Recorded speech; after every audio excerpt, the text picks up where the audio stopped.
Hello class. आज की class में हम एक न्यू चैप्टर स्टार्ट करने जा रहे हैं एंड इस चैप्टर का नाम है dual nature of radiation and matter. And इस क्लास में हम पढ़ेंगे कि कैसे किसी लाइट पार्टिकल जिसे फोटोन कहते हैं या फिर लाइट है उसके पास कैसे डुअल नेचर है। डुअल नेचर का मतलब ही होता है कि लाइट के पास पार्टिकल प्रॉपर्टी भी होना एंड वेव प्रॉपर्टी भी होना। रेडिएशन हम पढ़ चुके हैं लास्ट क्लास में कि रेडिएशन क्या होता है, लाइट ही होता है, एनर्जी का ट्रांसफर होना लाइट की फॉर्म में। और मैटर क्या होता है, anything which has mass and occupied space is known as matter. तो कैसे रेडिएशन एंड मैटर उन दोनों के पास डुअल नेचर होता है। Dual nature in the sense particle nature भी होता है, फिजिकल एंड वेव नेचर भी होता है। ये सब हम इस चैप्टर में पढ़ेंगे। इस चैप्टर में किसी चीज को भी अगर हमें डुअल नेचर उसका प्रूफ करना है तो हम क्या करेंगे, डिफरेंट डिफरेंट एक्सपेरिमेंट को डिस्कस करेंगे एंड एक्सपेरिमेंट के कंक्लूजन से हम जानेंगे कि किस चीज के पास किस टाइप का नेचर है। तो इस क्लास को स्टार्ट करते हैं। तो इंट्रोडक्शन से स्टार्ट करते हैं। In the late 19th century, experiments on the electric discharge through a gas at low pressure lead to a significant discovery.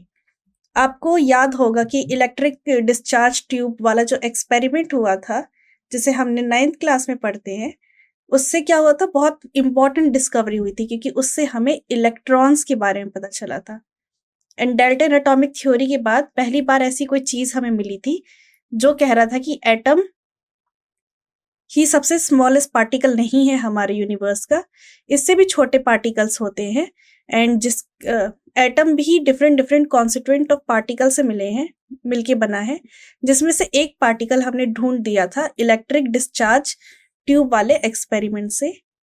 उसमें हमने क्या ढूंढा था, उसमें हमने इलेक्ट्रॉन फाइंड आउट किया था। हमें इलेक्ट्रॉन की डिस्कवरी इलेक्ट्रिक डिस्चार्ज ट्यूब वाले एक्सपेरिमेंट से मिली। तो हम क्या करने वाले हैं, उसको डिस्कस करने जा रहे हैं। तो जो हमने एक्सपेरिमेंट किया था डिस्चार्ज ट्यूब वाला, उससे क्या हुआ, वो कैसे किया गया था। इन 18th सेंचुरी विलियम क्रॉक्स ने क्या किया, कैथोड रे को डिस्कवर किया। एंड वो कैसे डिस्कवर किया, हमने क्या किया, एक वैक्यूम ट्यूब ली, उसमें हमने डिस्चार्ज दो यहाँ पर बैटरी लगाई एंड हमने देखा कि नेगेटिवली चार्ज पार्टिकल बहुत तेजी से मूव कर रहे हैं। एंड इन्हीं नेगेटिवली चार्ज पार्टिकल को हमने नाम दिया कैथोड रे। कैथोड रे को डिफाइन भी ऐसे ही करते हैं, which is a stream of fast moving negatively charge particle. Fast moving negatively charge particle, ये 5 वर्ड है, fast moving negatively charge particle, और यही डेफिनेशन होती है कैथोड रे की। एंड बाद में हम जानते हैं कि जो नेगेटिवली चार्ज पार्टिकल होते हैं वो होते हैं इलेक्ट्रॉन्स। तो इसका मतलब ये कि इस ट्यूब ने क्या किया, इलेक्ट्रॉन्स को डिस्कवर किया। तो 1817 में विलियम क्रुक्स नाम के एक साइंटिस्ट थे, उनने क्या किया, एक डिस्चार्ज ट्यूब को सेटअप किया, इलेक्ट्रिसिटी पास करी एंड हमने क्या देखा, एक स्ट्रीम देखी fast moving negatively charge particle की। एंड इस fast moving negatively charge particle को हमने नाम दिया कैथोड रे, ठीक है। एंड उसके बाद क्या हुआ, जे थॉमसन ने इस डिस्चार्ज ट्यूब में निकलने वाली रेस को स्टडी किया और उनने कहा कि कैथोड रे जो है वो नेगेटिवली चार्ज पार्टिकल से मिलके बनी है। एंड उनने उस नेगेटिवली चार्ज पार्टिकल को नाम दिया इलेक्ट्रॉन्स। क्या नाम दिया, इलेक्ट्रॉन्स। तो जब भी ये क्वेश्चन आता है कि इलेक्ट्रॉन की डिस्कवरी किसने करी, तो हम विलियम क्रुक्स की जगह जे थॉमसन का नाम लेते हैं। विलियम क्रुक्स ने तो बताया कि कैथोड रे नाम की चीज एग्जिस्ट करती है, जे थॉमसन ने एक्सप्लेन किया कि नहीं, वो कैथोड रे भी नेगेटिव चार्ज पार्टिकल से मिलके बनी हुई है। एंड उनने उस नेगेटिव चार्ज पार्टिकल को नाम दिया इलेक्ट्रॉन, ओके। एंड हमने क्या किया, इलेक्ट्रॉन का charge divided by mass ratio को कैलकुलेट किया। ये चीज हमने मेजर करी इस एक्सपेरिमेंट से। तो 1870 में क्या हुआ, कैथोड रे की डिस्कवरी हुई।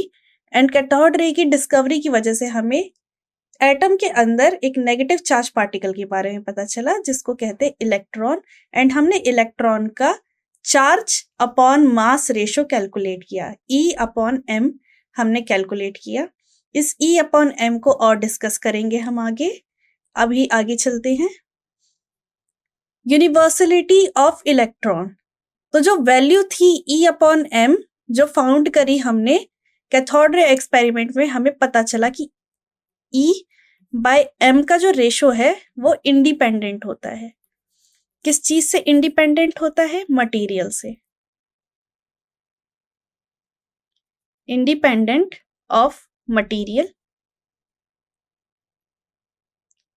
हम कोई सा भी मटेरियल ले ले गैस ट्यूब के अंदर, जो उससे कैथोड रे निकल रही होगी, उसका अगर चार्ज बाय मास रेशो हम कैलकुलेट करें तो वो हमेशा इंडिपेंडेंट आता है, एक कांस्टेंट वैल्यू आ रही होती है, इंडिपेंडेंट आ रहा होता है उस मटेरियल से जो मटेरियल हमने कैथोड रे एक्सपेरिमेंट के लिए यूज करी है। तो इसका मतलब ये कि जो इलेक्ट्रॉन है ये एक सेपरेट पार्टिकल है, इसका चार्ज फिक्स है, इसका मास फिक्स है, और ये हर एक एटम में प्रेजेंट होता है। इस चीज से हमें ये पता चल जाता है। जैसे ही हमने चेक किया कि E/m इंडिपेंडेंट है मटेरियल से, इसका मतलब ये कि हर मटेरियल से निकलने वाला इलेक्ट्रॉन सेम है। ऑल इलेक्ट्रॉन्स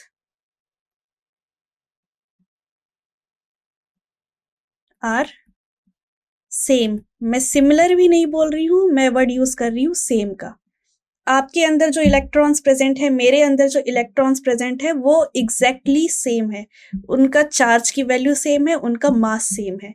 इसका मतलब ये कि इलेक्ट्रॉन एक यूनिवर्सल पार्टिकल है जो हमारे यूनिवर्स में किसी भी मटेरियल के अंदर प्रेजेंट है। सारे के सारे इलेक्ट्रॉन का चार्ज और मास सेम रहेगा। ओके, तो यहाँ पर बहुत इंपॉर्टेंट चीज पता चली कि यूनिवर्सलिटी ऑफ इलेक्ट्रॉन, की इलेक्ट्रॉन हमारे यूनिवर्स में प्रेजेंट हर एक एटम के अंदर सेम है। ओके, आगे चलते हैं। वेल, क्या एटम सेम है? नहीं, एटम सेम नहीं होते हैं, बिकॉज एटम भी क्या होते हैं, 118 एलिमेंट्स है हमारे पास। तो कुछ एटम किसी और एलिमेंट के होते हैं, कुछ एटम किसी और एलिमेंट के होते हैं। तो हम एटम्स को यूनिवर्सल नहीं बोल सकते, बट उन एटम के अंदर प्रेजेंट इलेक्ट्रॉन यूनिवर्सल है, मतलब सारे इलेक्ट्रॉन्स इस पूरी दुनिया के सेम है। आगे चलते हैं। एमिशन ऑफ इलेक्ट्रॉन, ठीक है। इन 1887 it was discovered that certain metal emit negatively charged particle when irradiated by the ultraviolet light or heated to high temperature.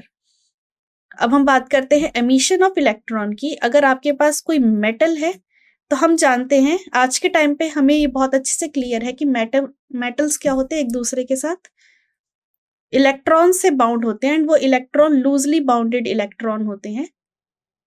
तो थोड़ी सी भी हम रेडिएशन दे दे या हीट अप कर दे, हमने एक फिनोमिना देखते हैं कि इलेक्ट्रॉन स्केप आउट हो जाते हैं मेटल से। ये चीज 1887 में डिस्कवर हुई थी कि किसी भी मेटल शीट में या फिर कोई भी ऐसा मटेरियल जिसमें इलेक्ट्रॉन लूजली बाउंड होते हैं, हमने उस पर रेडिएशन गिराई या उसका टेम्परेचर हाई करते हैं तो उसमें से इलेक्ट्रॉन्स बाहर निकलना शुरू हो जाते हैं। तो हमने ये एमिशन ऑफ इलेक्ट्रॉन्स को देखा। जितने भी इलेक्ट्रॉन्स मेटल से बाहर निकल रहे थे, ठीक है, उनका जो E/m का रेशो था, चार्ज अपॉन मास रेशो था, वो बिल्कुल सेम था उनके चार्ज अपॉन मास रेशो से जो कैथोड रे एक्सपेरिमेंट में निकले थे। तो इससे हमें समझ में आ जाता है कि कोई भी मेटल शीट, ठीक है, उसके अंदर large amount of electron present होते हैं। ओके, या फिर आप इसको इस तरीके से समझ रहे थे कि हमने एक मेटल लिया, उस पर रेडिएशन पास करी, उसमें से कुछ पार्टिकल्स निकले, एंड हमने जाना कि उन पार्टिकल्स का चार्ज अपॉन मास रेशो उन्हीं पार्टिकल्स के चार्ज अपॉन मास रेशो से इक्वल है जो कैथोड रे एक्सपेरिमेंट में निकले थे। तो इसका मतलब हम कह सकते हैं कि मेटल पे जब हम रेडिएशन डालते हैं तो जो पार्टिकल्स बाहर निकलते हैं वो इलेक्ट्रॉन ही है। ओके, अब यहाँ से हम एक बहुत इंपॉर्टेंट फिनोमिना की ओर बढ़ते जा रहे हैं। तो हमें ये सारी चीजें क्लियर होती जानी चाहिए कि अगर हमारे पास मेटल है, उस पे जब भी हम रेडिएशन डालते हैं तो उसमें से कौन से पार्टिकल एमिट होते हैं, उसमें से एमिट होते हैं इलेक्ट्रॉन्स। और वो हमें कैसे पता चला कि इलेक्ट्रॉन्स ही एमिट होते हैं? बिकॉज हमने निकलने वाले चार्ज पार्टिकल का charge upon mass ratio calculate किया, एंड वो charge upon mass ratio cathode ray experiment से निकलने वाले पार्टिकल के चार्ज अपॉन मास रेशो से इक्वल आ रहा था। तो हम कह सकते हैं कि निकलने वाले पार्टिकल इलेक्ट्रॉन ही है, हम ये बिल्कुल श्योरली कह सकते हैं। आगे चलते हैं। J Thomson and electrons. तो 1897 में जे थॉमसन ने उन निकलने वाले पार्टिकल्स का नाम रख दिया इलेक्ट्रॉन्स, ठीक है। और जे थॉमसन ने ये भी बोला कि ये फंडामेंटल कॉन्स्टिट्यूएंट है मैटर का, फंडामेंटल कॉन्स्टिट्यूएंट है मैटर का। पहले फंडामेंटल पार्टिकल एटम होता था, फिर जब कैथोड रे एक्सपेरिमेंट हुआ तो हमें पता चला कि फंडामेंटल पार्टिकल एटम नहीं है, एटम भी कुछ चीजों से मिलकर बना हुआ है। एक हमें पता चल गया कि वो है इलेक्ट्रॉन। इस टाइम तक प्रोटॉन और न्यूट्रॉन की डिस्कवरी नहीं हुई है, न्यूक्लियस की डिस्कवरी नहीं हुई है। न्यूक्लियस रदरफोर्ड ने डिस्कवर किया था, वो आगे डिस्कवर करा था। अभी तक हमें इस दुनिया में पता चल गया कि एटम के अंदर भी पार्टिकल्स होते हैं, एंड एक हमने नेगेटिवली चार्ज पार्टिकल ढूंढ लिया विच इज इलेक्ट्रॉन। एंड इस डिस्कवरी पे जे थॉमसन को नोबेल प्राइज भी मिला था फिजिक्स में इन 1906, बिकॉज उसने डिस्कवर किया था कि conduction of electricity by gas, कि इलेक्ट्रिसिटी कैसे गैसेस कंडक्ट करते हैं, उसने इस बारे में एक्सप्लेनेशन दी थी। एंड उन्होंने इस पार्टिकल इलेक्ट्रॉन्स का यूज करके ये एक्सप्लेनेशन दी थी, तो इसलिए इलेक्ट्रॉन्स की वजह से जे थॉमसन को नोबेल प्राइज भी मिला था। ये इंफॉर्मेटिव है। अभी हम आगे चलते हैं। अब इसके बाद एक बहुत इंपॉर्टेंट एक्सपेरिमेंट आ जाता है जिसे कहते हैं मिलिकन ऑयल ड्रॉप एक्सपेरिमेंट। 1930 में एक साइंटिस्ट थे आर.ए. मिलिकन, उनने एक ऑयल ड्रॉप एक्सपेरिमेंट किया था, जिसकी वजह से उनने क्या किया था, इलेक्ट्रॉन के चार्ज को ढूंढने की कोशिश करी थी। तो उनने कहा था कि demonstrated that electric charge is quantize. उनने डेमोन्स्ट्रेट किया कि जो इलेक्ट्रिक चार्ज होता है वो क्वांटाइज होता है। क्वांटाइज इन द सेंस किसी भी ऑब्जेक्ट का टोटल चार्ज इलेक्ट्रॉन के चार्ज के इंटीग्रल मल्टीपल होता है, इंटीग्रल मल्टीपल। और किसके चार्ज के मल्टीपल होता है, इलेक्ट्रॉन के चार्ज के मल्टीपल होता है। एंड हमने फाइंड आउट किया कि जो इलेक्ट्रॉन का चार्ज है उसकी वैल्यू होती है 1.6 into 10⁻⁻19 कूलम। ओके, ये चार्ज की यूनिट होती है कूलम। ये हमने फिजिक्स में पढ़ा है फर्स्ट चैप्टर में, इलेक्ट्रोस्टैटिक्स। ओके, तो क्वांटाइजेशन ऑफ चार्ज हमने उस चैप्टर में पढ़ा था। इलेक्ट्रोस्टैटिक्स में पढ़ा था कि चार्ज क्वांटाइज होते हैं। इसका मतलब ये कि चार्ज इंटीग्रल मल्टीपल होते हैं इलेक्ट्रॉन के चार्ज के। Integral multiple in the sense n अपनी वैल्यू ले सकता है -∞ से +∞ तक, कोई भी वैल्यू n की हो सकती है। इस पेन में प्रेजेंट इलेक्ट्रॉन्स की मल्टीप्लिकेशन अगर हम करें तो n की वैल्यू मिलियंस में आएगी। ओके, एंड हमने कैलकुलेट किया कि इलेक्ट्रॉन का चार्ज क्या होता है, and that is 1.6 into 10⁻⁻19 coulomb. Okay, तो मिलिकन के ऑयल ड्रॉप एक्सपेरिमेंट से हमें पता चलता है कि जितने भी चार्ज होते हैं वो क्वांटाइज होते हैं, एंड हमने इलेक्ट्रॉन के चार्ज की वैल्यू भी कैलकुलेट कर ली। This experiment provide evidence for the quantization of electric charge. तो एमसीक्यू में इस टाइप के क्वेश्चन आ सकते हैं कि किस एक्सपेरिमेंट ने प्रूव किया कि जो चार्ज होता है वो क्वांटाइज होता है, तो उसका आंसर होगा Millikan oil drop experiment. Okay, so आगे चलते हैं। एंड हमें इलेक्ट्रॉन की चार्ज की वैल्यू अब तक याद हो गई होगी कि 1.6 into 10⁻⁻19 कूलम। अब हम जानते हैं अबाउट एस्केप एनर्जी। तो वो एनर्जी जो रिक्वायर होती है इलेक्ट्रॉन को ताकि वो मेटल की सरफेस को छोड़कर बाहर की साइड निकल जाए, ये हमारे पास एक मेटेलिक प्लेट है। ओके, इसमें कोई भी मेटल है, ठीक है। ये मेटल का न्यूक्लियर है, उसके चारों ओर इलेक्ट्रॉन्स घूम रहे हैं। ये मेटेलिक प्लेट हमने सन पे रख दी।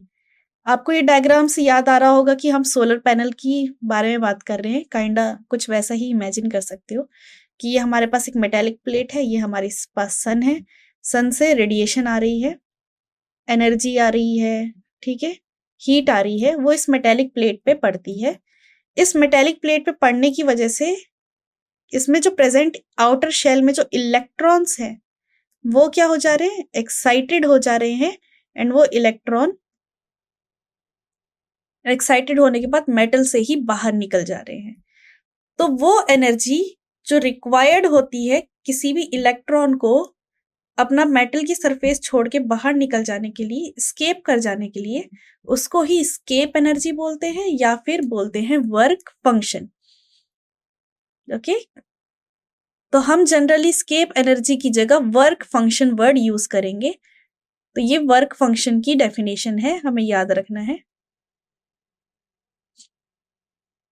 कि कितनी एनर्जी रिक्वायर है किसी इलेक्ट्रॉन को ताकि वो मेटल की सरफेस छोड़कर स्केप आउट हो जाए, उसी को ही वर्क फंक्शन कहते हैं।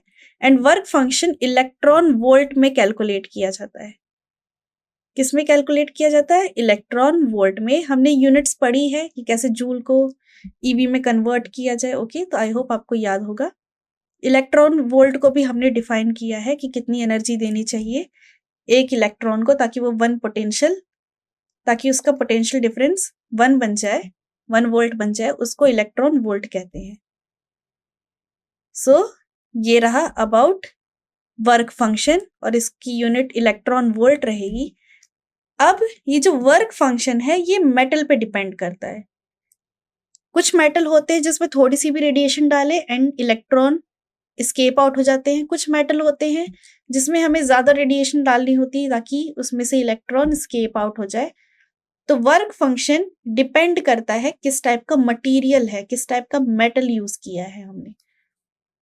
तो work function depend on the properties of metal and its surface. ठीक है, सरफेस कैसी है, ज्यादा बड़ी सरफेस होगी, रेडिएशन गिरेगा तो ज्यादा इलेक्ट्रॉन्स बाहर होंगे।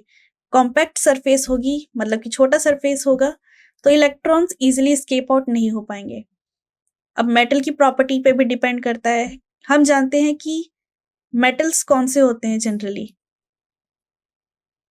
इधर की साइड पीरियोडिक टेबल में बात करा जाए तो इधर की साइड नॉन मेटल होते हैं, ये मेटल होते हैं, और ये एल्कली अर्थ मेटल। ठीक है, तो इधर वाले चीज मेटल होते हैं। इस चैप्टर में हम जनरली डी ब्लॉक वाले एलिमेंट की बात करेंगे एंड डी ब्लॉक के फर्स्ट रो को आपको याद कराया जाता है। तो जैसे कि आयरन हो गया, जिंक हो गया, ठीक है, इन सब चीजों की हम बात करेंगे। एंड हम जानते हैं कि इनके पास डी ब्लॉक में आउटर शेल में बहुत सारे इलेक्ट्रॉन्स होते हैं। तो जनरली ये वाले इलेक्ट्रॉन्स स्केप आउट होते हैं डी ब्लॉक वाले। ओके, सो ये था about definition of work function. आगे चलते हैं। अब हम जानते हैं फिजिकल प्रॉपर्टी। कुछ डेफिनेशन है जो हम यहाँ पर समझने की कोशिश करेंगे कि एमिशन किस किस टाइप से हो सकता है। सबसे पहला है थर्मोनिक एमिशन। थर्मोनिक से आपको समझ ही गया होगा कि थर्मल वर्ड कहीं यूज हो रहा है।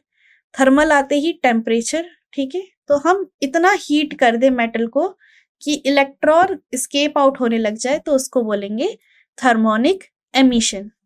ओके, इतना हीट कर दिया जाए किसी मेटल को कि उसमें से इलेक्ट्रॉन स्केप आउट होना शुरू हो जाए, उसको बोलेंगे थर्मोनिक एमिशन। नेक्स्ट है field emission. Field in the sense electric field. Okay, हम क्या करें, मेटेलिक प्लेट पे इतना ज्यादा इलेक्ट्रिक फील्ड अप्लाई करना शुरू कर दे कि उसमें से स्केप आउट होना शुरू हो जाए इलेक्ट्रॉन्स, तो उसको बोलेंगे हम फील्ड एमिशन। एंड हमारे पास थर्ड है photo electric emission. Okay, photo electric emission वही एमिशन जिसकी हमने बात करी कि हमारे पास कोई मेटल सरफेस है, उस पे हम लाइट इंसिडेंट करा रहे हैं, बिकॉज लाइट की वजह से क्या हो रहा है, इलेक्ट्रॉन्स बाहर हो जा रहे हैं, स्केप आउट हो जा रहे हैं। तो इस टाइप के एमिशन को बोलते हैं फोटो इलेक्ट्रिक एमिशन। तो अभी हमने पढ़ लिया about thermionic emission, field emission and photo electric emission. Thermionic and field emission के बारे में हमें नहीं जानना है। हमारे लिए सबसे इंपॉर्टेंट जो एमिशन है जो इस पूरे के पूरे चैप्टर में चलेगा, that is photo electric emission. इसको हम डिटेल में स्टडी करेंगे।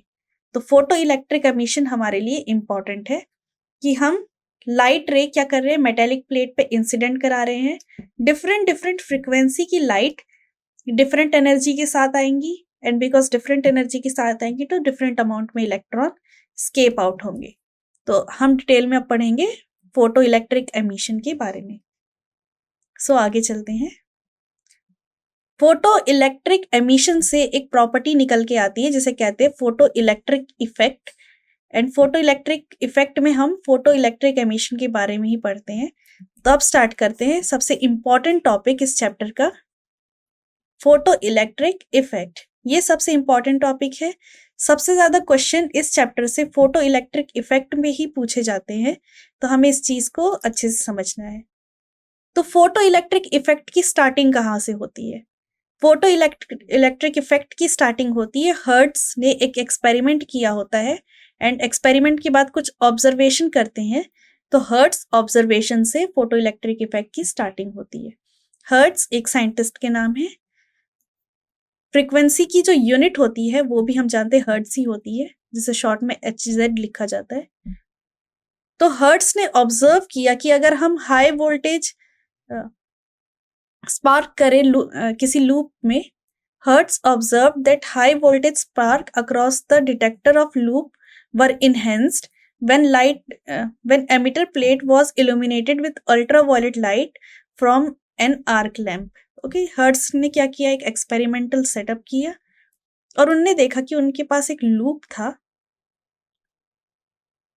ठीक है, जिसे हमने कनेक्ट कर रखा है किसी मेटेलिक प्लेट से।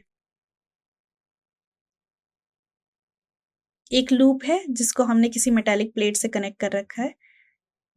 अगर हम इस पे किसी लैंप से या फिर सन की रेस से रेडिएशन गिराए इस मेटेलिक प्लेट पे, क्या होने लगा, ये जो लूप था इसके अंदर करंट्स हमें दिखने लगे, मतलब यहां पर एक सर्किट बन गया। ये हर्ट्ज ने ऑब्जर्व किया। Light shining on the metal surface somehow facilitate the escape of free charge particle which we now known as electron। तो लाइट जो मेटल प्लेट पे आ रही थी, ठीक है ना, उसने क्या किया, यहाँ से इलेक्ट्रॉन एस्केप होने लगे एंड इलेक्ट्रॉन इस वायर में जाने लगे, जिसकी वजह से एक सर्किट बन गया एंड यहाँ पर हमें स्पार्क दिखने लग गए। तो लाइट की वजह से इलेक्ट्रॉन एमिट होने लगा, जिसकी वजह से एक सर्किट फॉर्म हो गया एंड उसी की वजह से यहाँ पर हमें क्या दिखने लगे, चार्ज दिखने लगे इस लूप में। तो हर्ट्ज ने ये चीजें ऑब्जर्व करी अपने एक्सपेरिमेंट से एंड इससे क्या कंक्लूजन निकाला, इससे कंक्लूजन ये निकाला कि when light fall on a metal surface some electron near the surface absorb enough energy from the incident radiation to overcome the attraction of positive ion in the material of the surface। तो हो क्या रहा है, हम जानते हैं कि metal plate है तो उसमें मेटल वाले एलिमेंट्स होंगे, हमारे पास एक न्यूक्लियाई होगा जो कि पॉजिटिव होगा एंड इसके चारों ओर इलेक्ट्रॉन्स रिवॉल्व कर रहे होंगे अपनी ऑर्बिट में।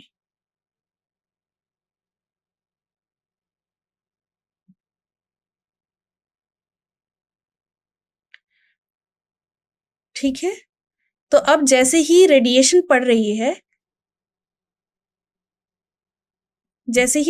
पड़ी मेटेलिक सरफेस पे, तो उस रेडिएशन को आउटर मोस्ट इलेक्ट्रॉन ने एब्जॉर्ब किया एंड हम जानते हैं कि इलेक्ट्रॉन के पास चार्ज कैसा है, इलेक्ट्रॉन के पास नेगेटिव चार्ज है एंड नेगेटिव पॉजिटिव हमेशा अट्रैक्ट करते हैं एक दूसरे को।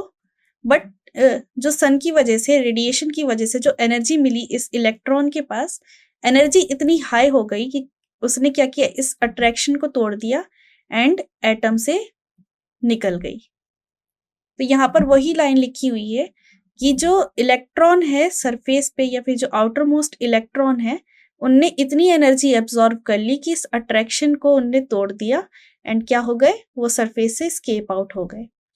After gaining sufficient energy from the incident light, the electron escape from the surface of the metal into the surrounding space. और ये इलेक्ट्रॉन कहाँ पर जा रहे हैं, अपने आसपास की सराउंडिंग स्पेस में जा रहे हैं एंड इन इलेक्ट्रॉन्स के पास अच्छी अमाउंट ऑफ एनर्जी है in comparison to these electrons because इनने क्या किया है, रेडिएशन को एब्जॉर्ब किया है। तो हमने क्या किया, अभी फोटो इलेक्ट्रिक इफेक्ट को स्टार्ट कर दिया है, जिसमें हमने क्या किया, पढ़ा कि कैसे इलेक्ट्रॉन स्केप आउट हो जाते हैं किसी एटम से। अब इसी से रिलेटेड बहुत सारे टाइप की थ्योरी दी गई थी एंड आइंस्टाइन का क्या रोल था, अब हम नेक्स्ट चैप्टर में समझेंगे। आज के चैप्टर में हमने discovery of electron and electron की डिस्कवरी के बाद हर्ट्ज ने क्या क्या ऑब्जर्व किया एंड देन उस ऑब्जर्वेशन से कैसे फोटो इलेक्ट्रिक इफेक्ट के बारे में पॉइंट्स निकले, आज की क्लास में हमने ये समझा। नेक्स्ट क्लास में हम फोटो इलेक्ट्रिक इफेक्ट को और डिटेल में स्टडी करेंगे। तो आज की क्लास यहीं पर कंप्लीट होती है। Thank you.